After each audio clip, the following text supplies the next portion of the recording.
En espérant que vous allez bien, Bezat Hashem, voilà, avec Gita Boyon, Laila, Malesrout, Baruch Hashem, Ashrenu Matov Chelkenu, Umanaim Yoralenu. Ashrenu Matov Chelkenu, Umanaim Yoralenu. Ashrenu Matov Chelkenu, Umanaim Yoralenu. Ashrenu Matov Chelkenu, Umanaim Yoralenu. Ashrenu Matov Chelkenu, Umanaim Yoralenu. Ashrenu Matov Chelkenu, Umanaim Yoralenu. Ashrenu Matov Chelkenu, Umanaim Yoralenu. Ashrenu Matov Chelkenu, Umanaim Yoralenu. Ashrenu Matov Chelkenu, Umanaim Yoralenu. Ashrenu Matov Chelkenu, Umanaim Yoralenu. Ashrenu Matov Chelkenu, Umanaim Yoralenu. Ashrenu Matov Chelkenu, Umanaim Yoralenu. Ashrenu Matov Chelkenu, Umanaim Yoralenu. Shalom, shalom à tous, à toutes, shalom. Dites-moi si c'est bon le son. J'ai essayé de redémarrer j'ai fait les. Dites-moi si c'est bon le son. Alors on fait le cours Bezat Hashem pour la refoua shlema de tous les malades et pour la délivrance Bezat Hashem facile pour Zivugim pour tout le monde. Merci. Et pour l'élévation de l'âme de Chaim ben Gamra et de Dvorah bat Shmuel Besançon Aléa Shalom. Merci pour le son. Baruch Hashem. Donc je pourrais pas faire 1 heure, mais bon, on va Bezat Hashem faire un petit peu.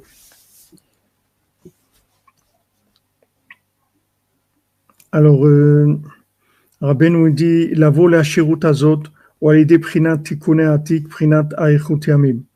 Donc pour arriver à cette richesse. Alors je répète le schéma de la Torah. Le schéma de la Torah, c'est que le but c'est d'arriver à Idbonenut dans la Torah.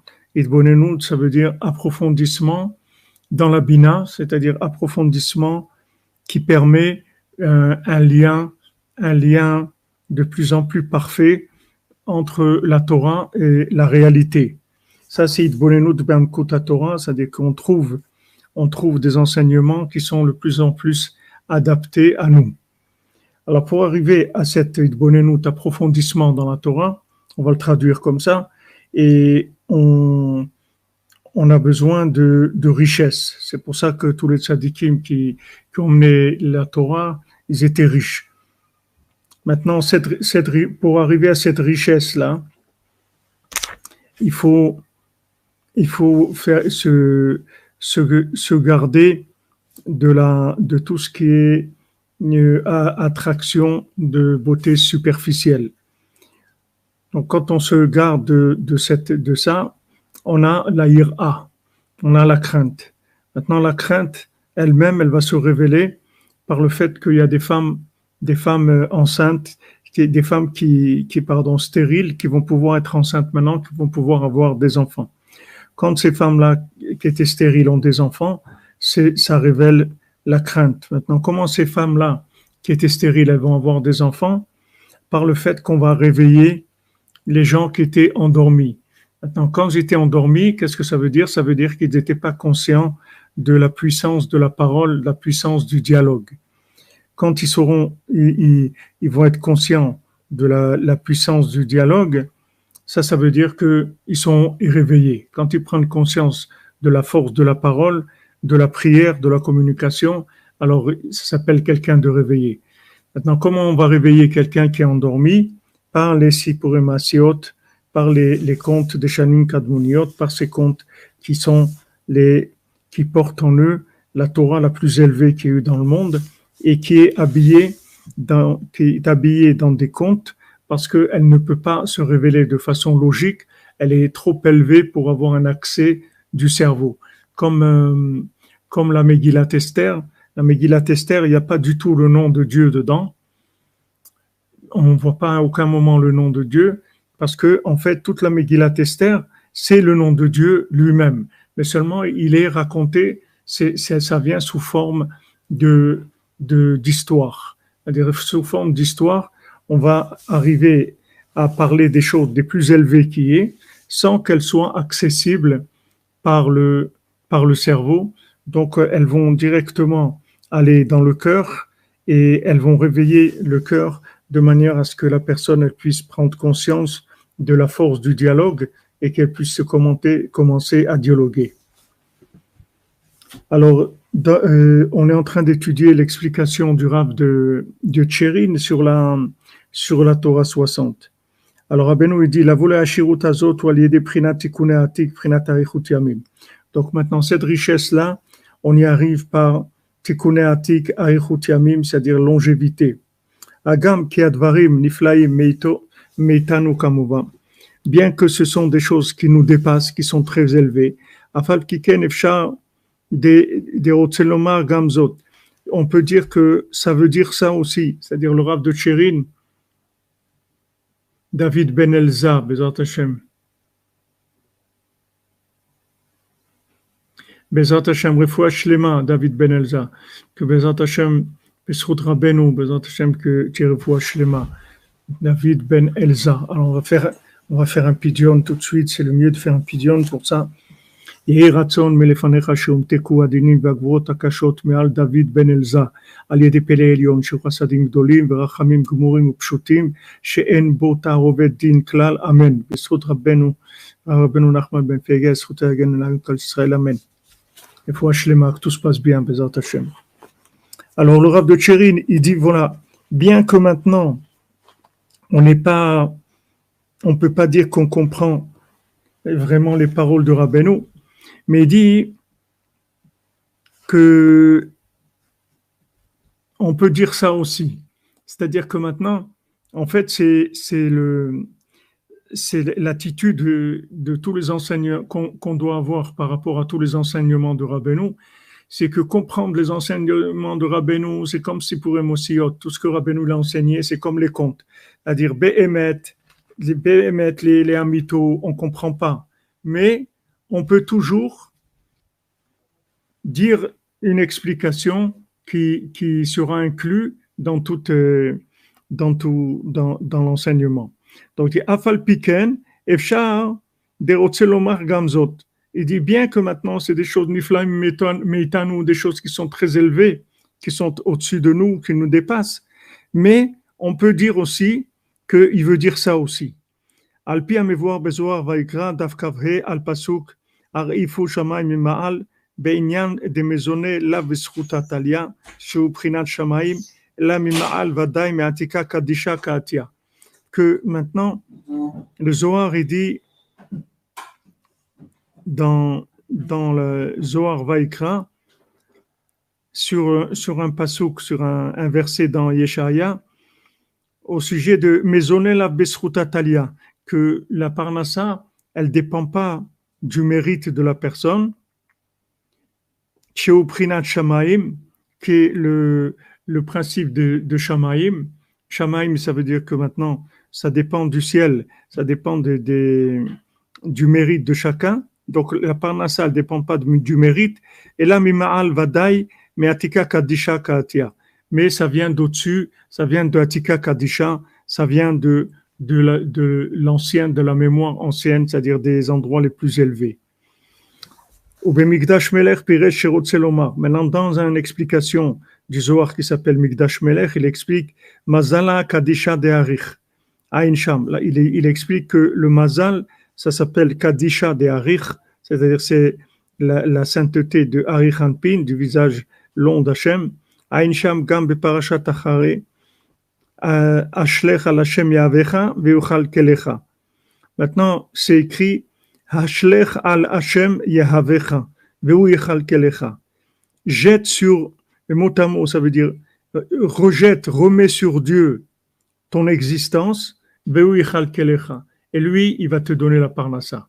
Remets sur lui ton existence, lui te donnera la parnassa. Ça, c'est écrit dans Teilim, c'est dans les psaumes, le psaume 55. Ashlech al Hashem Yavecha remets sur lui ton existence et lui va te nourrir. Al Daika.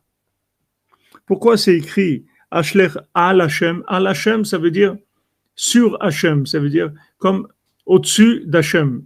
Al Hashem, ça veut dire au-dessus d'Hachem. Que Al Daika da Maisonne Mazal Atalia. Pourquoi au-dessus? Parce que la parnassa, elle dépend du mazal de la personne.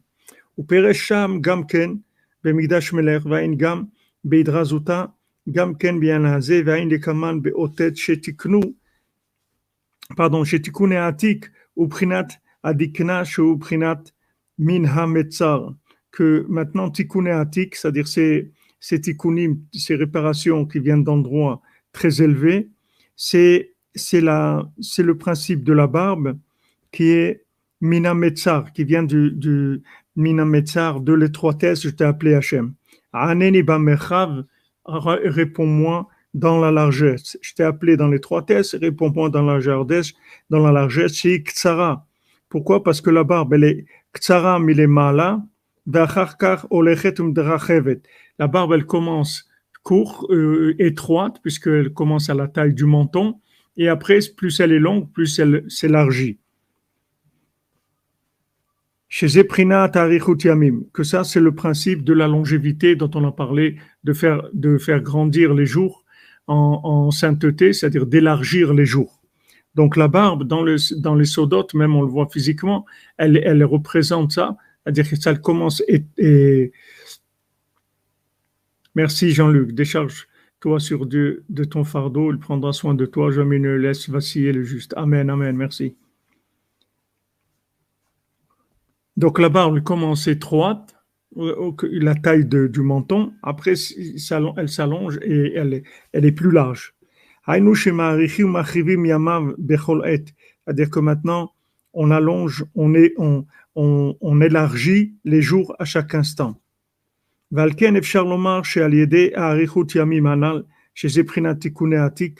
Que maintenant par la longévité qui est tikkun atik, qui est ce principe-là de la barbe, comme on a dit, mina metzar karatika aneni bamechavia, c'est-à-dire de l'étroitesse je t'ai appelé Hachem, réponds-moi bamechav, dans la largesse. C'est-à-dire qu'on commence à appeler Hachem dans l'étroitesse et il nous répond dans la largesse. C'est-à-dire que maintenant, quand maintenant il rajoute de la sainteté, c'est-à-dire qu'il essaye d'agrandir la journée en sainteté, en action, en bonne action, en prière, en étude, en faisant ce qu'il peut faire de bien. Avec ça, il va élargir sa journée. Et quand il va élargir sa journée, c'est ça qui va permettre de recevoir dans cette journée qui est plus large la richesse. Puisque la richesse elle-même, dans sa racine, elle vient de Atika Kadisha, elle vient d'endroits très anciens. Donc là, ce qui fait le Rav de Tchérin, il fait un rapport entre la mémoire de l'infini et une trauma pour une santé là aussi spirituelle du Rav Ben Nola et Moshe, le fidèle Tamid et Rebbe Kador, tout le meilleur Bezat Hashem. Amen, amen, pour toi aussi Aaron, que des bonnes nouvelles Bezat Hashem. Hashem Yatzliar Darkecha, dans tout ce que tu fais, que tu es la bracha de Rabbeinu Bezat Hashem. Qu'on puisse faire la yeshiva des cordonniers, le Mishkan, yeshiva des cordonniers de Jérusalem, Bezat Hashem. On a des élèves qui commencent à arriver un petit peu tous les jours. Ça commence, c'est-à-dire on n'a plus de place, on est obligé de passer à autre chose. Donc, Bezat Hashem. Bezat Hashem.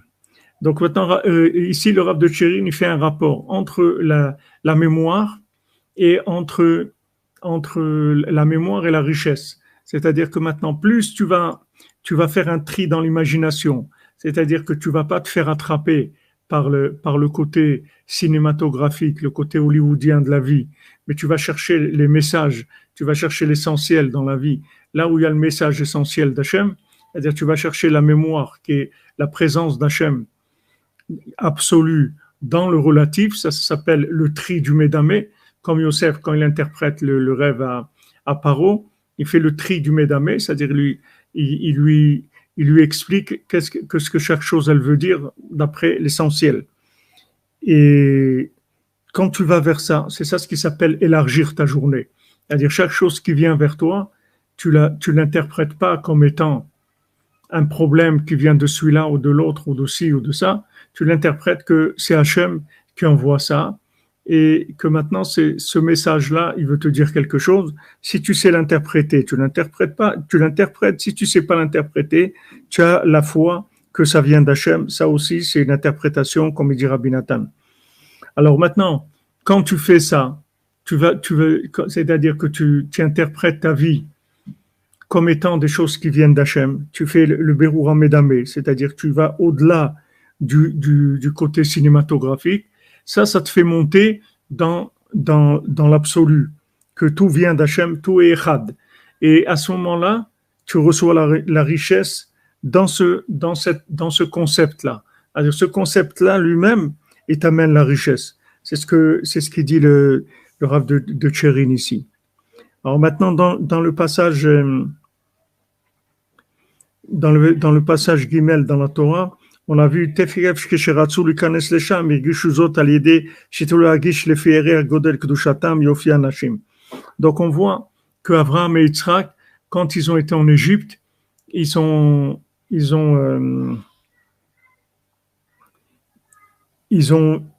dit tout de suite à leurs femmes de dire qu'ils sont leurs sœurs et qu'elles sont leurs sœurs, etc. Parce que tout de suite, ils ont commencé à sentir la beauté de leur épouse. Alors qu'Abraham Avinu, il avait jamais regardé Sarah. Il dit Ikeani Yadati, parce que moi, je sais, c'est-à-dire maintenant, je sais que tu es une femme belle. Parce qu'avant, il avait pas regardé son épouse. Maintenant, il a senti qu'elle était belle, donc il s'est rendu compte qu'il était dans un endroit qui était un endroit pas bien. C'est-à-dire, lui, c'est à l'envers. C'est-à-dire, chez lui, ça vient à l'envers. C'est le fait qu'il se trouve dans un endroit pervers, ça lui fait ressentir des choses. Parce donc, dès qu'il a ressenti la beauté de son épouse, il s'est dit, on doit être dans un endroit très pervers. Parce que pourquoi je ressens la beauté de mon épouse ici? D'habitude, c'est pas ce lien que j'ai avec elle. Et dès qu'il a ressenti ça, tout de suite, il s'est mis en position en disant, non, c'est pas ma femme, c'est ma sœur, c'est pas ma femme. J'ai pris Avraham le Sarah. Hinena yadati. Voilà, il a dit Hinena, maintenant je sais que tu es une femme belle. Maintenant je sais. Avant je savais pas, mais maintenant je sais. On peut dire qu'il y en a qui disent qu'il n'a jamais regardé, mais d'après ce qu'il dit ici, ça peut se dire aussi qu'il n'a jamais ressenti. Il a regardé, mais c'est pas quelque chose il n'était pas connecté avec ça, ça lui parlait pas. C'est-à-dire la beauté, c'était pas un langage pour lui. Mais maintenant, il a commencé à sentir ce langage, alors il a été étonné. Vamarna arotiat, non, Imrina arotiat, dis-leur que tu es ma sœur. Et Rabbeinu l'explique que Béhémet, il s'est interdit sa femme comme si c'était sa sœur, c'est-à-dire pas de rapport avec elle, comme si c'était sa sœur. Ça, c'était quand il est arrivé en Égypte. Et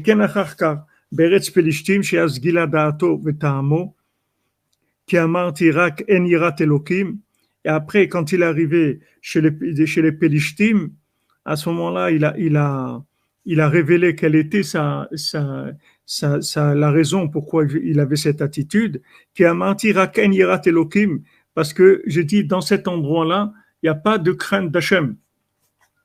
Donc, si maintenant, dans cet endroit, il n'y a pas de crainte d'Hachem, donc il risque si je leur dis que tu es mon épouse, ils risquent de me tuer pour te prendre. Donc voilà, je dis que tu es ma sœur. Et après, il a réparé ça. Et c'était la même chose chez Yitzhak. Donc Abraham, c'est pareil. Il a laissé en fait, il a dit que Sarah, c'était sa sœur, c'était pas sa femme. Donc, elle a été prise par Avimelech. Et quand elle a été prise après par Avimelech, tout de suite, Hachem, il a frappé Avimelech et tous les gens de chez Avimelech, tout le palais, tous les gens d'Avimelech, il les a frappés avec cette chose-là. C'est-à-dire ils pouvaient plus avoir d'enfants, ils étaient bloqués dans cette chose-là. Donc, c'est là où il a compris qu'il y avait un problème et il a demandé à Hachem, et Hachem il lui a dit à Abraham Avinu, dis à Abraham Avinu qui prie pour toi et ça va aller. Donc il a, hein? Abimelech, il est Navi. Oui, sûrement, il parlait avec Hachem. Ouais. Mais avant, beaucoup de gens. Mais seulement, c'est pas une.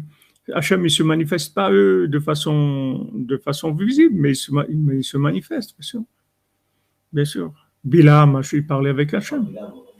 Ben, il y a beaucoup beaucoup de rois qui étaient de rois des nations qui avaient un rapport avec Dieu, mais pas de façon directe, de façon indirecte, mais il parlait avec eux. Et Chenaya Gamkel chez Yitzhak, donc il y a eu la même chose chez Yitzhak. Il y a le même phénomène qui s'est passé chez Yitzhak. Donc le fait qu'ils ont ressenti, ils ont attribué ça au fait de l'influence de l'endroit d'où ils se trouvaient, parce qu'eux ils se connaissaient. Ils savaient que eux, ils ressentaient pas cette chose-là. C'est-à-dire la beauté, ça leur parlait pas. C'est-à-dire qu'ils avaient un rapport avec plus émancipé, c'est-à-dire plus haut, c'est-à-dire d'accord, plus quelque chose de plus élevé et plus spirituel. Donc quand ils ont commencé à ressentir ça, Abraham et Yitzhak, ils sont dit, on se trouve dans un endroit qui est pas bien. Ici il y a des ondes négatives, ça fait des connexions qui sont pas bien. Donc ils ont remis en question tout. Bon, nous on n'a pas le même problème puisque nous nous, on est de ces endroits-là, c'est-à-dire on vient de ces endroits-là. Donc nous, on est nous, on veut sortir de ça. Mais nous-mêmes, c'est-à-dire on n'est pas dans nous, c'est le contraire. C'est-à-dire que nous, si on veut sortir de ça, nous, on doit travailler sur le shalom bayit et sur le rapprochement avec l'épouse. Pas dire c'est ma sœur, c'est mon épouse et on fait que un, etc. C'est ça qui va nous aider à sortir de cette situation-là.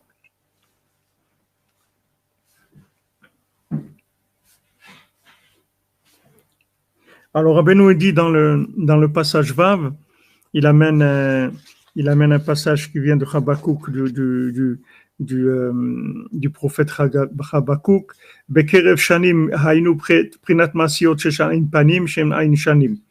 Alors, il y a des Masiot, des contes qui sont des contes des 70 ans, c'est-à-dire des contes qui sont des 70 facettes de la Torah. C'est-à-dire que maintenant, même les facettes elles-mêmes de la Torah, il y a deux aspects. Il y a l'aspect de facette de la Torah qui est révélé, on va dire explicitement, et il y a des fois, on va habiller la facette de la Torah dans un conte. Mais ça reste toujours dans des contes de ce monde, pas les Sipurei Masiot d'avant, les Shanim Kadmoniot qui sont anciens. Maintenant, il y a des gens qui sont tombés des 70 facettes. Donc, il est tombé tellement bas. Et oui, Jean-Luc, qu'est-ce que tu veux qu'on fasse? Non, nous aussi, on parle avec Hachem, mais c'est juste que on peut pas voir, c'est tout. C'est pas, nous, il se passe de très grandes choses avec nous, mais on voit pas. On peut pas voir, c'est tout. Mais nous aussi, on a un rapport avec Hachem, on a un rapport avec les tzadikim.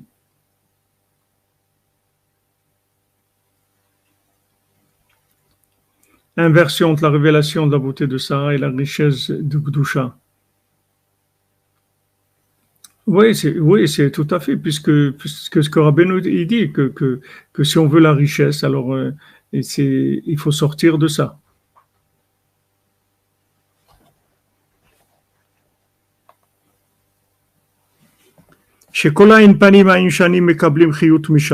Donc maintenant, on doit monter dans les contes des Shanim Kadmoniot, c'est-à-dire les contes anciens qui sont attiques, c'est-à-dire les plus qui viennent au-dessus de toutes les explications, au-dessus de toute logique. Et de là-bas, on va recevoir l'éveil. Et ces contes-là, en fait, ils incluent les 70 facettes de la Torah. Ain Bidra, Naso Dafkuf Lametret, Hashem Shamati Shim'acha Yar'eti. Alors c'est écrit, Hashem, j'ai entendu, Shim'acha, ta voix, Yar'eti, j'ai eu la crainte. Hay Miseran Pin Itamar, Katistakel Veda Maketiv. Alors ça vient de Ze'er Ampin, c'est-à-dire ce qu'on appelle les petits visages, c'est le côté de révéler. Itamar Kaistakal Veda Maktiv, ça a été dit quand il a vu et il a compris ce qu'il avait écrit. Hashem Pa'olecha Bekerev Shanim Chayehu. Hashem, tes actions, je les ai vues dans les années et ça a donné la vitalité. Hay leatik yomin itmar man paolecha ze'anpin bekerev shanim inun shanim kadmoniot. Alors maintenant, comme on a vu qu'il y a des contes qui sont bekerev shanim, c'est-à-dire il y a des contes qui se trouvent dans ce monde, il y a des contes qui viennent de ce monde et qui sont des enseignements de logique qui sont habillés dans des histoires de ce monde et qui permettent de réveiller quelqu'un qui est endormi sur une facette de la Torah, mais qui a un sommeil qui est pas un sommeil profond. Maintenant, s'il y a un sommeil très profond, alors on est obligé de passer sur les contes qui sont la racine de la Torah. Donc, en fait, le sommeil, ça vient de la logique. Le sommeil, ça vient de la logique, oui. Mais oui, puisque Hachem lui a dit, le sommeil c'est un 60e de la mort. Hachem lui a dit, quand tu manges ça, tu vas mourir. Qu'est-ce que ça veut dire? Tu vas rentrer dans Hollywood, c'est tout. Tu vas vivre dans l'imaginaire, c'est tout. Quand tu dis à quelqu'un, il te fait un raisonnement. Il dit, ouais, moi je vais aller là-bas, les gens ils vont m'aider, ils vont me donner ça, et puis je vais pouvoir monter, tu fais Perrette et le potolet, tu comprends? Ouais, tac, tac, tac, tac. Et les gens ils disent, mais tu dors debout, tu sais pas de quoi tu... Voilà. Oui, parce qu'il rentre dans un circuit fermé. Mais maintenant, il y a des niveaux de sommeil. C'est-à-dire, il y a le sommeil léger et il y a le sommeil très profond. C'est pour ça qu'aussi que Rabbeinu, il était assourd, bénissime. Rabbeinu n'avait pas le droit de faire des miracles. Parce que les miracles, c'est des histoires de ce monde. C'est-à-dire, même que c'est des miracles, mais c'est des miracles qui ont agi sur des choses qui sont dans ce monde. Donc, Rabbeinu, lui, il est venu pour Masiot Shanim Kadmoniot. C'est-à-dire, Rabbeinu l'a amené Torah de Atika Stima, la Torah la plus ancienne qui est dans le monde, la plus originelle qui est dans le monde, la plus originale et originelle du monde. Donc, il pouvait pas faire des miracles. Parce que le miracle, d'ailleurs, quand Rav Israël, Baal Shem Tov, Israël, il est venu dans le monde, donc il est venu avec le nom du Ham Israël. Et lui-même, il s'appelait Israël pour réveiller les gens. Comment il les a réveillés? Il faisait beaucoup de miracles. Alors, quand les gens ils voyaient des miracles, ça annulait la logique. Parce que non, il y a cause à effet. Maintenant, tu vois, il fait quelque chose, voilà, comme la sortie d'Égypte. Tac, ça y est, maintenant l'eau c'est devenu du sang, il y a les sauterelles, il y a les trucs, toutes les plaies qu'il a envoyées, ça fait bouger les gens et ils sont sortis. Mais ils ne sont pas sortis avec les Sipurim Maasiot. Tandis qu'à Purim, ils sont sortis avec Sipurim Maasiot, pas avec des miracles. Ils sont sortis avec un Mekilat Esther qui est Sipurim Maasiot chez Shanim Kadmoniot.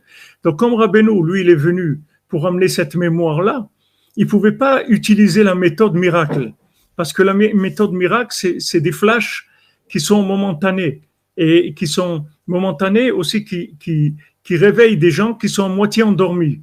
Ah, tu prends conscience, ouais, mais attends, mais c'est pas tout de la logique. Attends, quand même, il faut. Mais il y a des gens, ils sont tellement endormis que tu peux leur dire tous les miracles du monde, ça servira à rien. Comme la maman de Anaël, elle a dit à ses parents, elle a dit si vous faites pas, quand je vais partir, si vous faites pas des choses pour rester réveillé, vous allez vous endormir, vous allez retourner là où vous étiez avant. Même ce que vous avez vu, tout ce que vous avez vu avec moi comme miracle, ça va pas servir. C'est-à-dire qu'il faut entretenir ça. Même quelqu'un qui a vu des miracles, il doit entretenir ça tous les jours pour dire ouais, Hachem m'a fait un miracle et voilà la mitzvah qu'on doit se rappeler de la sortie d'Égypte tous les jours. Il y a eu des miracles, il n'y a pas que les lois naturelles, etc. Donc ça, c'est quelque chose que qui fait la différence. Pourquoi Rabbeinu, il avait pas le droit de faire des miracles? Parce que Rabbeinu, il n'était pas du tout, et même quand il a fait des miracles, Rabbeinu, il a fait plein de miracles, mais il priait tout de suite pour que ça s'oublie, que les gens ils le sachent pas, parce que c'est pas son derrière.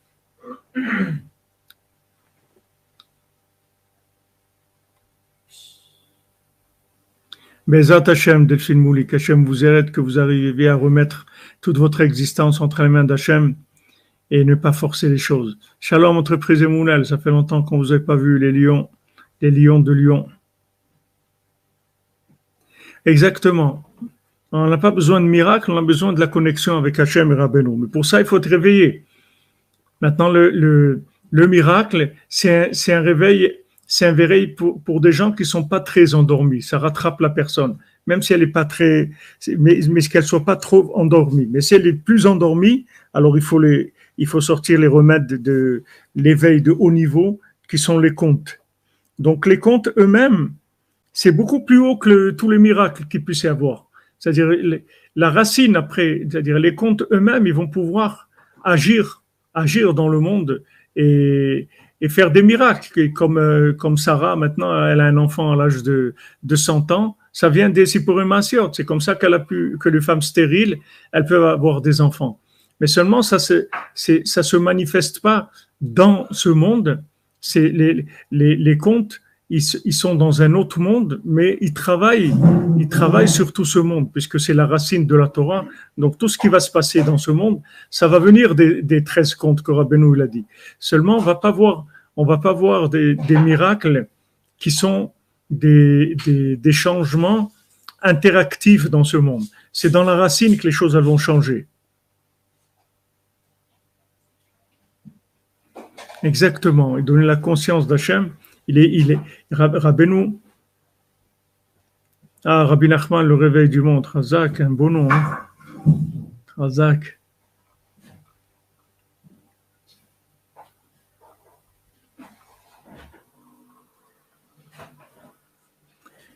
Rabbeinu l'a raconté, il est allé, il ne sait pas qu'il a fait des Sippurim. Rabbeinu est allé chercher les contes pour réveiller le monde. C'est ça qui va réveiller le monde.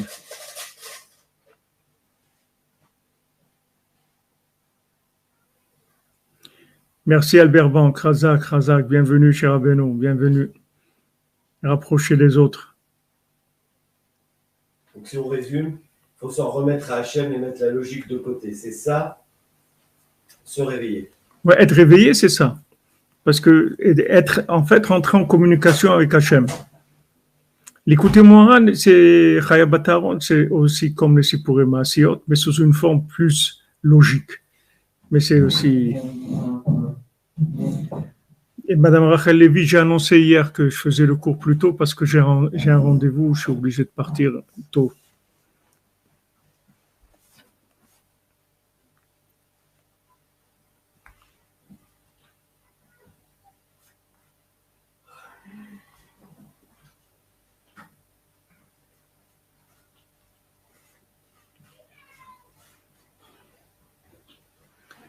Donc, il rapporte les deux aspects.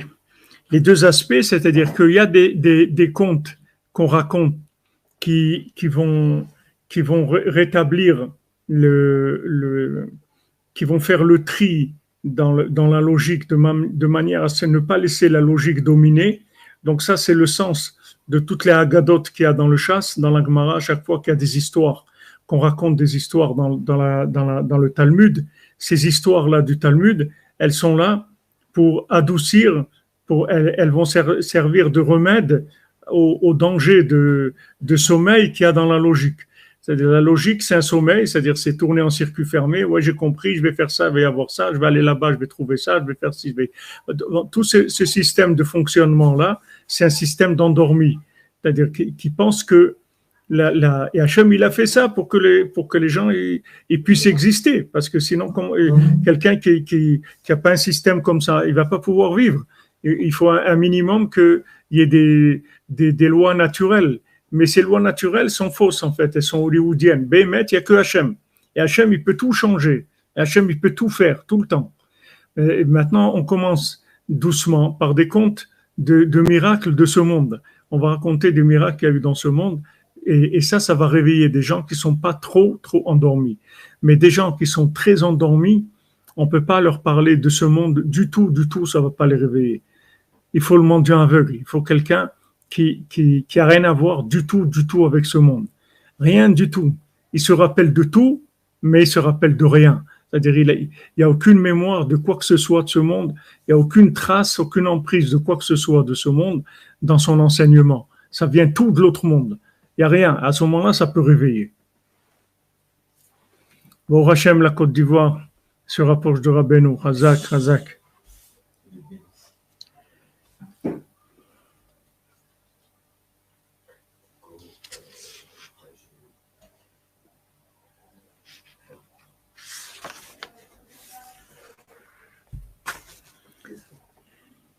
Donc, si maintenant quelqu'un est tombé des 70 facettes de la Torah, alors on ne peut pas du tout le réveiller, que par ces contes-là. En fait, ces contes-là, la différence qu'ils ont avec les contes de ce monde, c'est que les contes de ce monde, c'est une logique qui est cachée et à laquelle on va avoir accès avec le conte. C'est-à-dire avec le conte de quelque chose qui s'est passé dans ce monde, ça va donner accès à une logique divine, une logique de vérité. Mais il y a des gens qui sont tombés qui ne peuvent pas avoir accès du tout à la logique de vérité. Ils n'ont plus de cerveau, ils ne marchent plus. Ils ne peuvent pas avoir accès à ça. C'est-à-dire que tu es obligé de les réveiller avec des contes dans lesquels il n'y a aucune logique. C'est-à-dire, c'est pas la peine d'essayer de comprendre. Rabbeinu dit, tu ne vas pas comprendre les contes parce qu'il n'y a rien à comprendre du tout. Il n'y a pas de logique du tout dedans. C'est juste un conte, c'est tout. Tandis que dans les contes de ce monde, c'est un conte, mais c'est un habillage d'une certaine logique de vérité. Donc, quand tu es endormi, tu peux pas avoir accès à cette logique-là. On va te l'habiller dans une histoire, et ça va te donner accès à cette logique qui est un visage des 70 visages de la Torah, qui est une explication logique, appréhendable et accessible pour quelqu'un qui est pas trop endormi. Mais quand tu arrives à un sommeil qui est plus grand, c'est fini. Même si on te raconte une histoire de ce monde, la logique que ça va éveiller, tu n'y as pas accès parce que tu es endormi. Tu peux pas comprendre cette logique-là. Donc après, tu es obligé de passer au Sipurim Maasiot.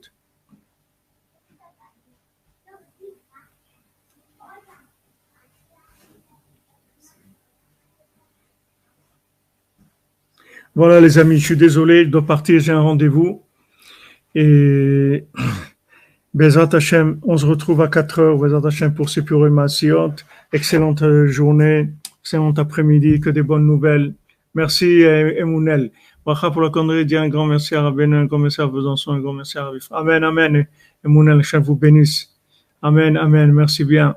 Ashrenu matov kelkenu umanayim yoralenu Ashrenu matov kelkenu umanayim yoralenu Ashrenu matov kelkenu umanayim yoralenu Ashrenu matov kelkenu umanayim yoralenu Ashrenu matov kelkenu umanayim yoralenu Ashrenu matov kelkenu umanayim yoralenu Ashrenu matov kelkenu umanayim yoralenu Ashrenu matov kelkenu. Excellente journée, merci les amis, merci pour tout.